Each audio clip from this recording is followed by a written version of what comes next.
연말이 되면 빠르게 지나가는 그 시간의 느낌이 우리에게 더 실질적으로 느껴지는 것 같습니다. 조급함도 생기게 되고 정말 이렇게 시간이 빨리 지나가나라는 생각들을 갖게 됩니다.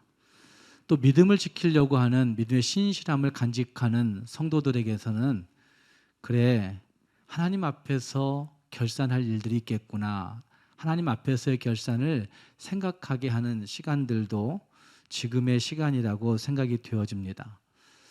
지난 주간에 GP선교회에 10년 차 된 선생님들을 만나게 되었습니다. 선교지에 나가서 한 10년 정도 고생하고 열심히 헌신한 사역자들이 그 선교지에서 겪는 다양한 어려움들과 그 다양한 고민들과 다양한 마음의 그 아픔들을 털어놓고 그것들이 치유되어지는 멤버 케어의 시간들이 있었는데, 그 시간 가운데 그들이 여러 가지 고민들을 이야기합니다. 지금은 중국에 나갈 수가 없어서 고민하고 있는, 중국에서 비자발적 추방을 당함으로 말미암아, 철수함으로 말미암아 지금 어디로 선교지로 가야 할 것인가에 대한 고민들이 아직도 있는 선교사들도 있고, 또 어떤 분들은 또 선교지에서 어떤 다른 단체와 함께 일하다가 굉장히 많은 스트레스를 받음으로 말미암아 우리 GP선교에 들어와서 이런 자유로움과 평안함을 얻게 되었다고 고백하는 선생님들도 있고, 어쨌든 그들은 목사 선교사가 아닌 분들도 많이 있었는데, 그들은 이 마지막 시대에 하나님의 복음을 신속하게 증거함으로 말미암아 하나님께 영광 돌리고자 하는 간절한 소원들을 가지고 있었습니다. 그런데 그들 모두에게는 이 코로나 시대에 하나님 도대체 언제까지 여기에 머물러야 되는지, 이런 고민들을 가지고 있는 것을 볼 수 있습니다. 시대가 급박하게 돌아가고 있는데 하나님 앞에서의 결산들을 고민하고 있는 선교사들의 모습을 보면서 정말 하나님 앞에서 나는 어떤 정체성과 어떤 분별력을 가지고 살아가야 할 것인가에 대한 고민들이 많이 있었던 시간이었습니다. 다니엘서 11장의 말씀은 역사의 마지막 때에 하나님의 자녀들이 가져야 할 영적인 분별력과 신앙의 정체성을 분명하게 말씀해주고 있는 말씀이 여기 11장에 등장합니다. 사람들은 미래로 갈수록 더 건강한 날들이 있지 않을까에 대한 막연한 희망들을 갖고 있습니다. 우리가 고민하고 있는 많은 질병들을 미래로 가면 다 정복해서 정말 우리가 장수할 수 있을 거라고, 건강하게 살 수 있을 거라고, 이런 생각들을 가지고 있고, 과학기술이 발전함으로 말미암아 이 지상에 평화로운 어떤 유토피아가 도래할 것처럼 생각하는 사람들도 있는 것을 볼 수 있습니다. 이런 현상들은, 이런 환상들은 막연한 낙관론이라고 저는 생각합니다. 왜냐하면 하나님 없는 의술이나 하나님 없는 과학이나 하나님 없는 기술들이 이 땅에 진짜 평화를 가져올 수 있는가? 절대 그럴 수 없기 때문에 저는 하나님 없는 유토피아가 있을 수 없다고 생각하는 것입니다. 오늘 함께 읽은 말씀을 통해서 마지막 날에 하나님의 평강과 하나님의 복을 누릴 수 있는 하나님의 남겨진 자가 어떤 자들인지, 하나님의 인정받는 자가 어떤 자들인지 다시 한번 돌아보면서 우리 모두도 하나님이 남겨진 자들로 살아가고자 결단할 수 있는 우리 모두가 될 수 있기를 주님의 이름으로 축복합니다. 먼저 우리는 하나님께 인정받는 자가 되기로 결단해야 합니다. 함께 읽은 이 다니엘서 11장의 말씀은 다니엘서에 등장하는 2장과 7장과 8장과 9장과 이어서 역사의 흥망성쇠에 관한 문제를 말씀하고 있는 장이 여기 다니엘 11장의 말씀입니다. 거기 여러 가지 해석들이 분분하지만 분명한 해석은 바벨론과 메대와 그리고 페르시아 그리고 헬라와 로마 제국의 이야기들을 하고 있다고 하는 사실은 모든 해석자들이 동일하게 해석하고 있는 부분이기도 합니다. 어쩌면 이렇게 이어지고 있는 여러 제국의 흐름들을 예언하고 있으면서 그 모든 제국들이 이 세상에서 가장 강력한 제국인 것 같았지만 분명히 없어지고 흔적도 없이 멸망했다는 사실들을 말해주고 있는 것입니다. 하나님의 사람 다니엘은 그의 말년기에 세계 역사의 엄청난 변천을 목도하고 있는 것입니다. 11장에 나타난 주요 사건은 알렉산더의 갑작스러운 죽음과 더불어서 헬라 제국이 4등분으로 나눠질 것을 예언하고 있습니다. 다니엘은 적어도 이러한 4개의 제국, 바벨론, 페르시아, 헬라, 로마 세계를 관통하고 있으면서 그것으로 나누어져서 그것들이 역사의 흔적도 없이 사라지게 될 것을 이야기하고 있는 것입니다. 이것은 하나님께서 무수한 역사의 변천들이 있지만 그 모든 역사의 변천들은 하나님께서 그곳에 주권적으로 섭리하고 계시다는 사실들을 말씀하고 있는 대목이라 할 수가 있습니다. 그 가운데 함께 읽은 말씀 앞부분에 21절부터 등장하고 있는 한 왕은 안티오쿠스 에피파네스라고 그렇게 지칭하는 것이 모든 해석자들의 해석인데, 그는 그 왕권을 가지고 하나님의 성전을 더럽혔을 뿐만 아니라 가증한 우상들을 세워서 많은 사람들을 멸망의 길로 이끈 왕이 안티오쿠스 에피파네스라고 그렇게 알려지고 있습니다. 이것은 오늘 읽었던 말씀 31절 말씀에서도 이런 말씀이 있습니다. 군대는 그의 편에 서서 성소 곧 견고한 곳을 더럽히며 매일 드린 제사를 폐하며 멸망하게 하는 가증한 것을 세울 것이며, 그 군대가 하나님의 전을 더럽힐 뿐만 아니라 가증한 것을 세워서 많은 사람들을 섬기게 했다고 하는 사실들을 말하고 있는 것입니다. 그런데 이렇게 혼돈스럽고 이렇게 멸망으로 치닫고 있는 세상의 왕들의 이야기들 속에서, 그 속에서도 용맹을 떨치는 사람들이 있음을 우리가 읽었던 32절 말씀에서는 말하고 있습니다. 32절 말씀이 이렇게 말씀하고 있습니다. 언약을 배반하고 악행하는 자를 속임수로 타락시킬 것이나 오직 자기의 하나님을 아는 백성은 강하여 용맹을 떨치리라 라고 말씀하고 있습니다.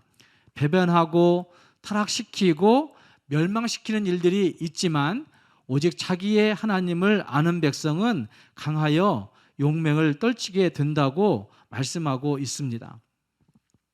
자기 하나님을 아는 백성이라고 하는 모습이 거기 등장하고 있고, 그것이 33절 말씀에서는 백성 중에 지혜로운 자들이라고 하는 말씀에서 지혜로운 자들과 같이 동격으로 쓰여지고 있는 것을 볼 수 있고, 이 자기 하나님을 아는 백성과 지혜로운 자들은 세상과는 다른 모습을 가지고 하나님께 인정받고 있는 사람들의 모습을 지칭하고 있는 것을 볼 수가 있습니다.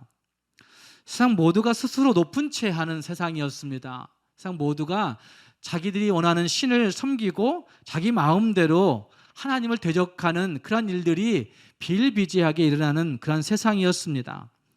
그때 하나님으로부터 하나님을 아는 백성이구나, 하나님으로부터 너희는 많은 백성들 가운데 지혜로운 자들이구나 라고 인정받는 사람들이 있었다는 것입니다. 하나님을 아는 백성이라고 하는 말은 하나님을 아는 그 알므로, 그 지식으로 그들의 삶과 그들의 인격과 그들의 성품 모든 것이 지배받고 있는 사람을 말해주고 있습니다. 그들은 종말의 때에 영적인 순전함을 지킬 뿐만 아니라 하나님 앞에서 그 지식을 가지고 하나님 앞에서 바른 인격으로, 바른 성품으로 바르게 살아가는 사람들의 모습을 말하고 있다는 말입니다.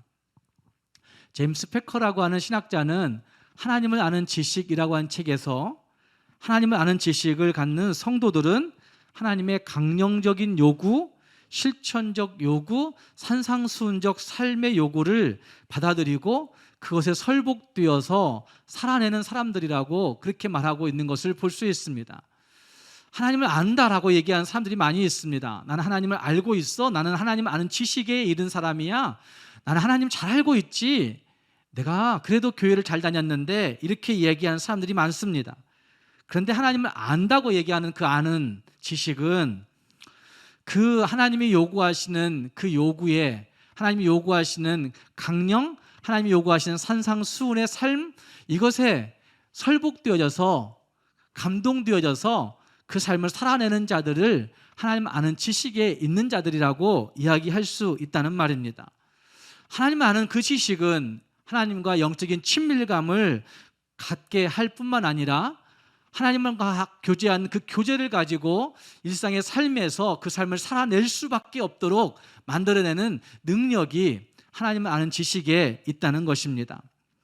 그래서 하나님 아는 지식을 가지고 있는 사람들은 세상이 요구하는 부와 쾌락과 그리고 권력에 탐닉하지 아니하고 하나님 주시는 그 능력으로 세상을 향한 저항력을 가지고 살아가는 자들이 하나님을 아는 지식의 사람들이라고 이야기할 수 있다는 말입니다. 하나님은 역사의 구비구비마다 이와 같이 하나님을 아는 신실한 사람들을 인정하시고 남겨두신 것을 볼 수 있습니다.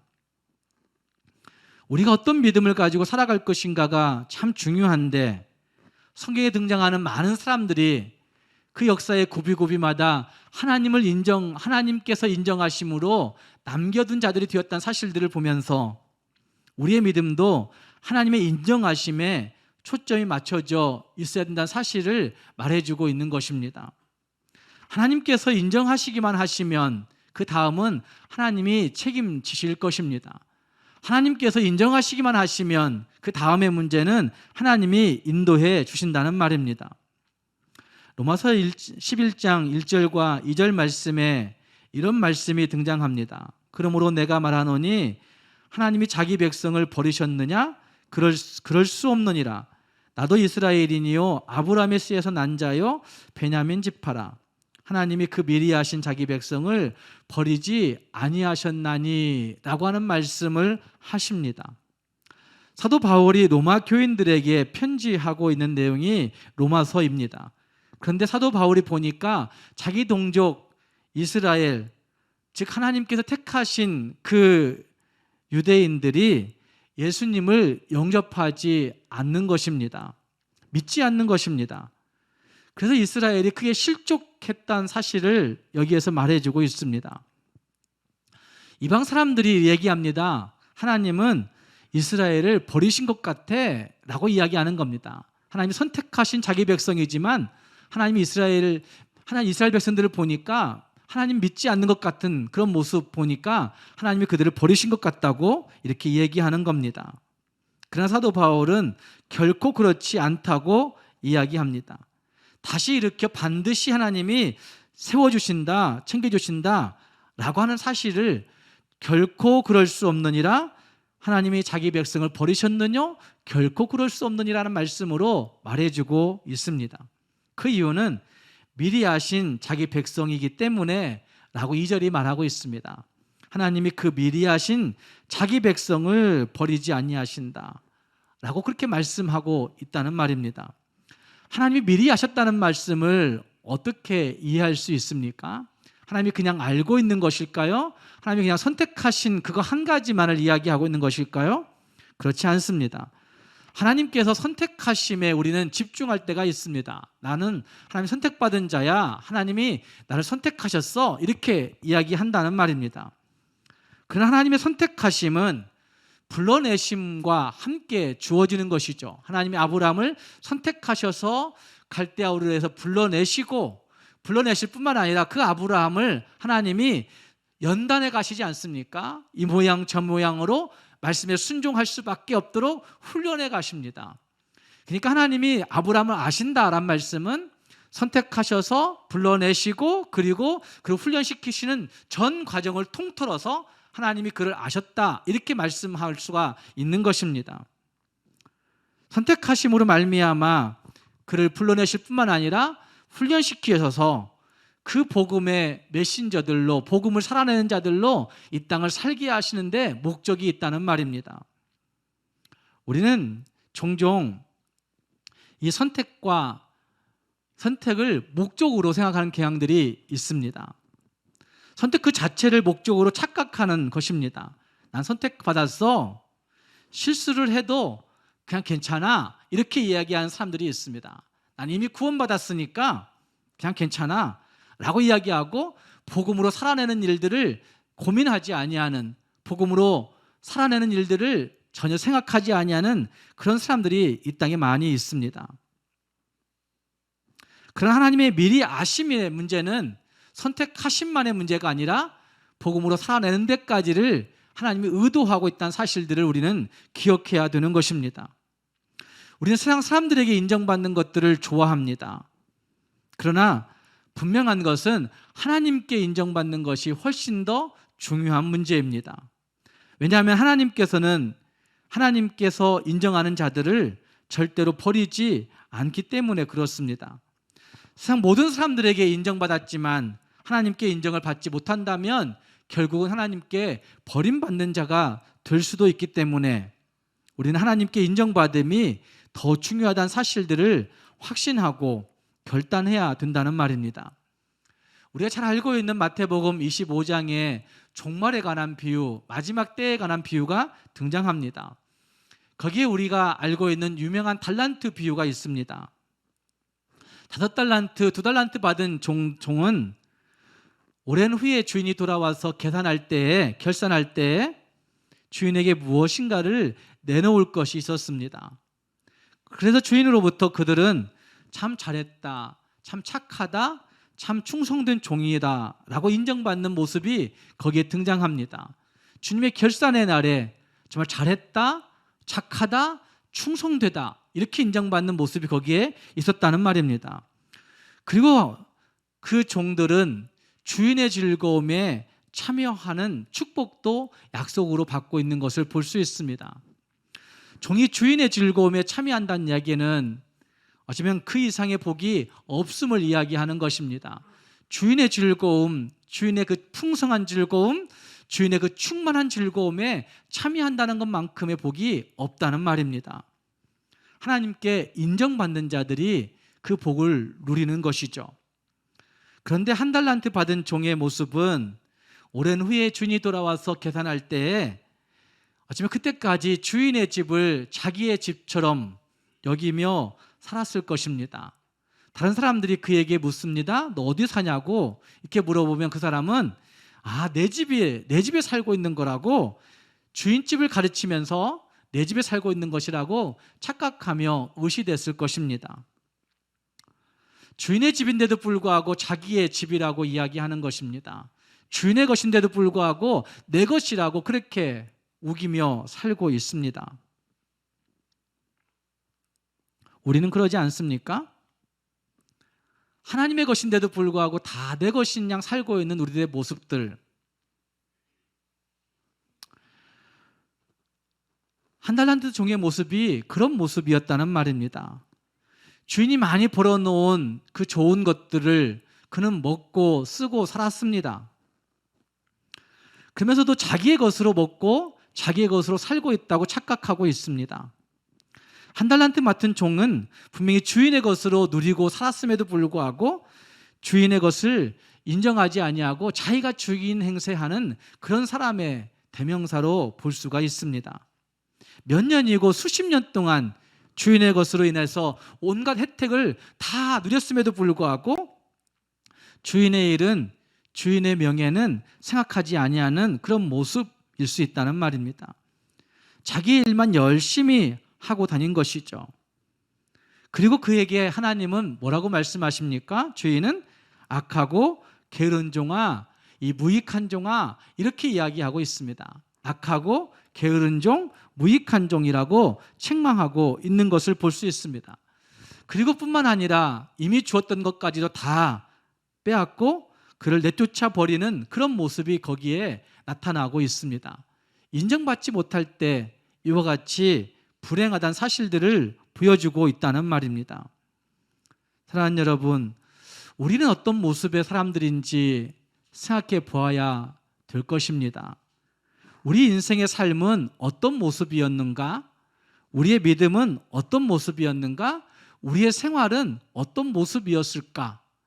하나님 앞에 설 때에 인정받음이 있을 수 있을까? 라는 사실들을 돌아볼 수 있어야 된다는 말입니다. 하나님이 인정만 하시면 혹시 실족하는 일이 있다 할지라도 하나님은 절대로 버리지 아니하시는 하나님이신 것을 우리가 기억하면서 우리의 날들을 다시 한번 되돌아보며 하나님께 인정받기를, 하나님의 인정하심에 우리의 목적을 두기를 주님의 이름으로 축복합니다. 두 번째, 우리는 남겨주신 자들에게 승리가 있다고 하는 사실을 볼 수가 있습니다. 함께 읽은 말씀은 하나님을 아는 백성, 지혜로운 자들이 겪을 수 있는 위험과 시련을 여러 가지로 표현하고 있는 것을 볼 수 있습니다. 33절 말씀에 그렇게 말씀합니다. 칼날과 불꽃과 사로잡힘과 약탈을 당하여 여러 날 동안 몰락하리라.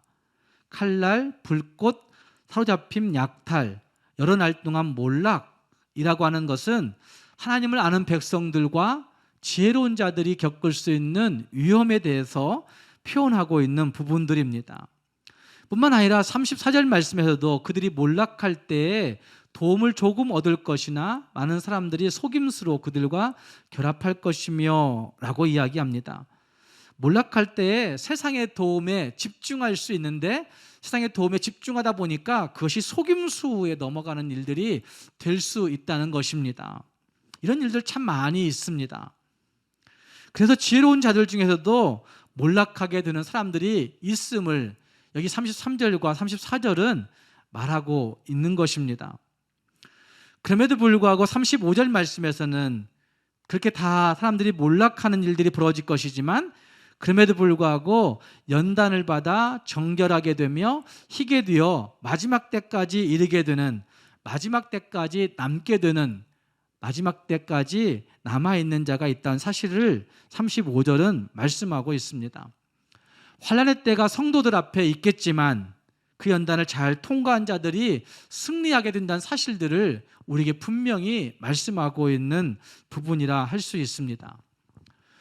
욥기 23장 10절 말씀에서도 이렇게 말씀합니다. 그러나 내가 가는 길을 그분이 아시나니 그분이 나를 단련하신 후에는 내가 정금같이 순금같이 되어 나오게 된다고 고백하는 그 욥의 고백은 내가 겪는 이 시련과 칼날과 위협과 이 여러 가지 고통들 가운데서 그분이 다 알고 계시기에 그분이 나를 단련하신 후에는 내가 순금같이 나오게 된다는 사실들을 분명하게 말씀하고 있습니다.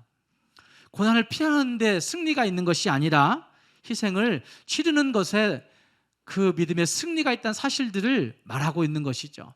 이 고난을 잘 겪고 나가게 되면 하나님이 우리에게 승리를 주신다고 한 사실을 말하고 있다는 말입니다. 엘리야라고 하는 선지자도 그랬습니다. 열왕기상 19장 14절 말씀 보면 엘리야가 말합니다. 내가 만군의 하나님 여호와께 열심히 유별하였습니다.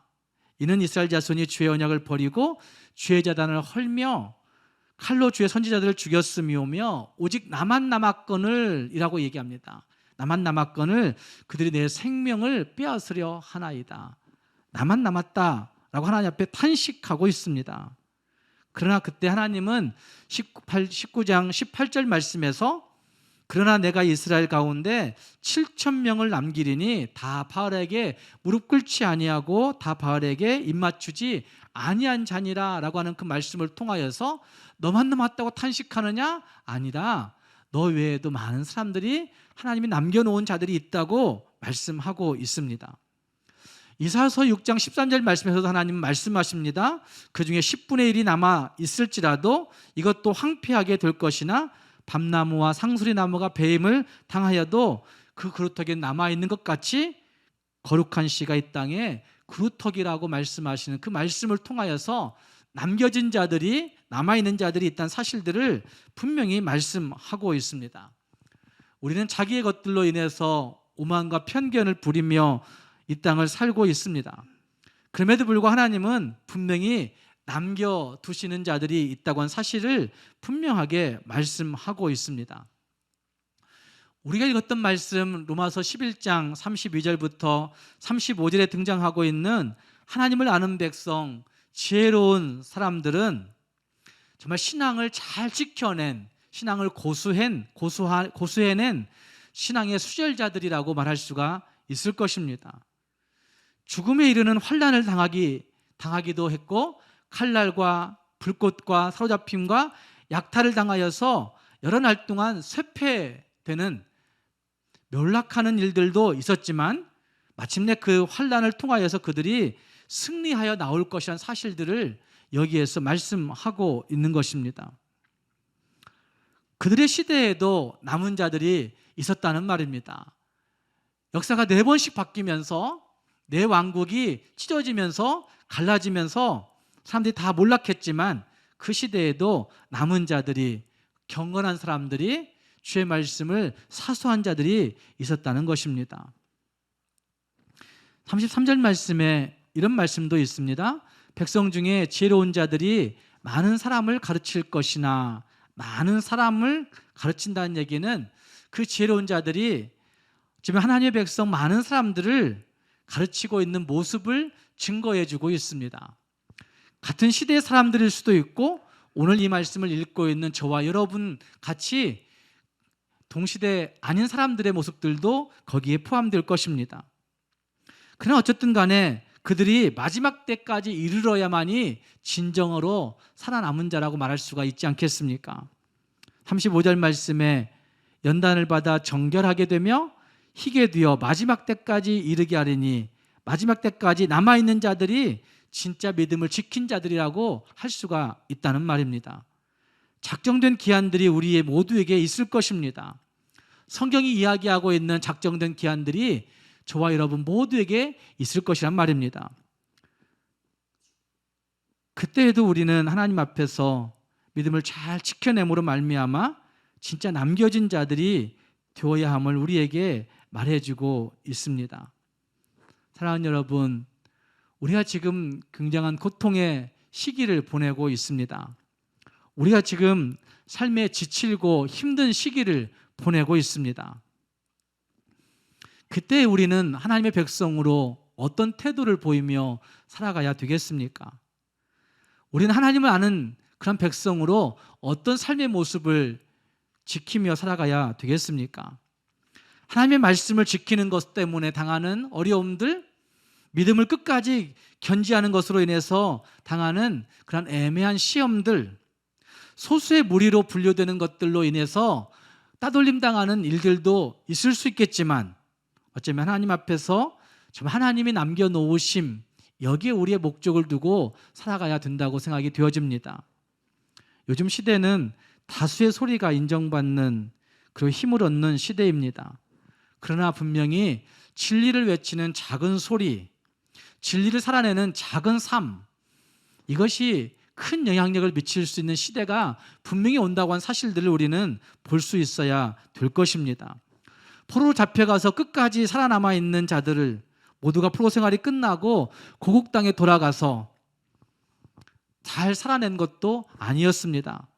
철저하게 믿음의 자리에 남아있는 사람들만이 돌아갈 수 있었고, 철저하게 믿음의 자리에 남아있는 사람들만이 다시 돌아가서 믿음을 지켜내는 그런 모습으로 살아냈던 것들을 성경은 증거하고 있는 것을 볼 수 있습니다.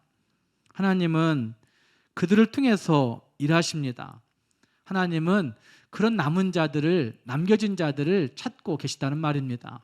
오늘 우리는 어떤 모습의 사람들인지 다시 한번 돌아보면서 우리가 당하는 여러 가지 시련과 고민과 환난 속에서 나도 남겨진 자가 되어야 되겠구나, 그 연단 가운데 정결하게 되고 희게 되어서 마지막까지 이르게 되는 진짜 믿음의 사람들이 되어야 되겠구나 결심할 수 있는 우리 모두가 될 수 있기를 주님의 이름으로 축복합니다.